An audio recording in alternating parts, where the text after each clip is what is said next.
why is everybody so upset at Joey Badass? Because from what I see, all he did was what Kendrick did in 2016 when he dropped Control and just put everybody on notice. I don't see this as an outright diss. I just see this as being what hip hop is supposed to be. Hip hop is supposed to be competitive at the end of the day. And that's all I see Joey trying to do is just compete, throw his hat in the ring and say, yo, I'm here. If y'all don't know, bring you up to speed a little bit. Joey Badass put out a song called The Ruler Is Back. Short little 2-minute song. And in it, he's talking about way too much West Coast D-riding. I think he said D-licking. And basically in that, he's just saying, y'all, too much emphasis on the West Coast. Y'all need to start talking about New York. Y'all need to start talking about the Mecca again. And that, of course, is where Joey Badass is from. And since that song came out, Twitter has been on fire. Going at Joey Badass, saying all sorts of things.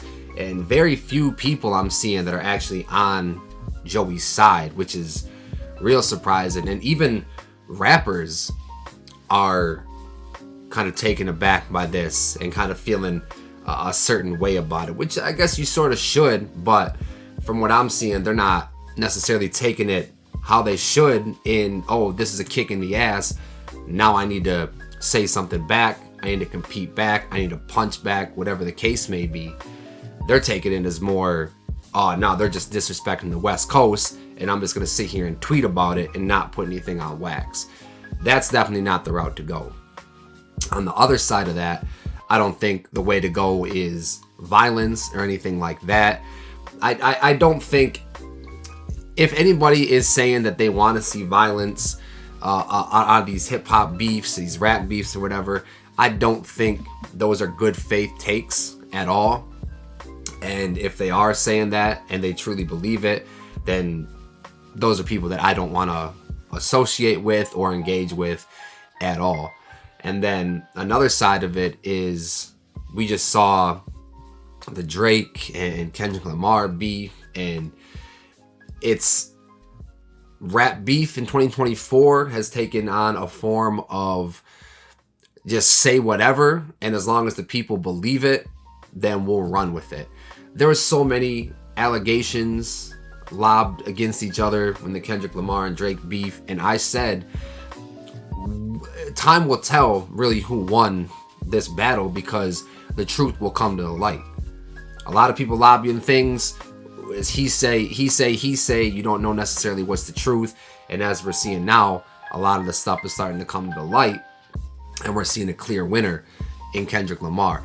I don't think that's what Joey's trying to do. I don't think Joey's trying to get that messy. I don't think Joey's trying to go down that route.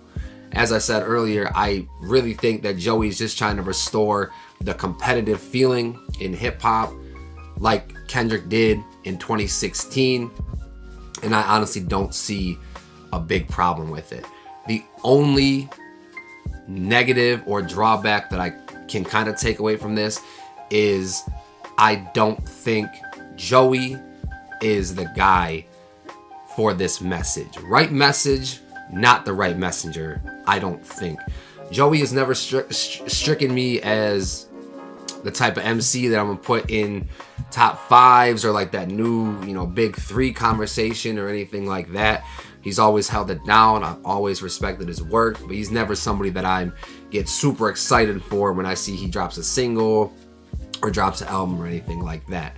I know a ton of other people would disagree with that, but that's just my opinion. I don't think Joey is the right person to be talking this type of talk, specifically about New York. But then that brings up the other question: who, if not Joey, then who? Who's really representing for New York hip hop right now? I mean, you can't really say Nicki as far as like, relevance, as far as like the newer cats. And Nicki, Jay is obviously the GOAT. There's so many legends that come from New York. But as we're talking about just more recent hip hop, you got Cash Cobain, maybe, but he's not somebody that I would put in the ring against Kendrick or to talk, you know, big shit about New York hip hop and being the king or anything like that. He's more on that sexy drill type sound. Then you also would have had Pop Smoke. I think Pop Smoke would have been that guy to kind of take over the reins as like the king of New York for modern day. But besides that, like, who else are you gonna put in the ring with Kendrick to represent for New York other than Joey Badass? You know what I mean? He wouldn't be my first pick, but if not Joey, then who? That's about it for this video. It's a short one. I'm gonna kind of get on here doing this type of content every now and then, just talking about certain things and see where those videos go. But besides that, man, I appreciate y'all clicking on this video today. And remember, if it's not too dope, then it's probably mids.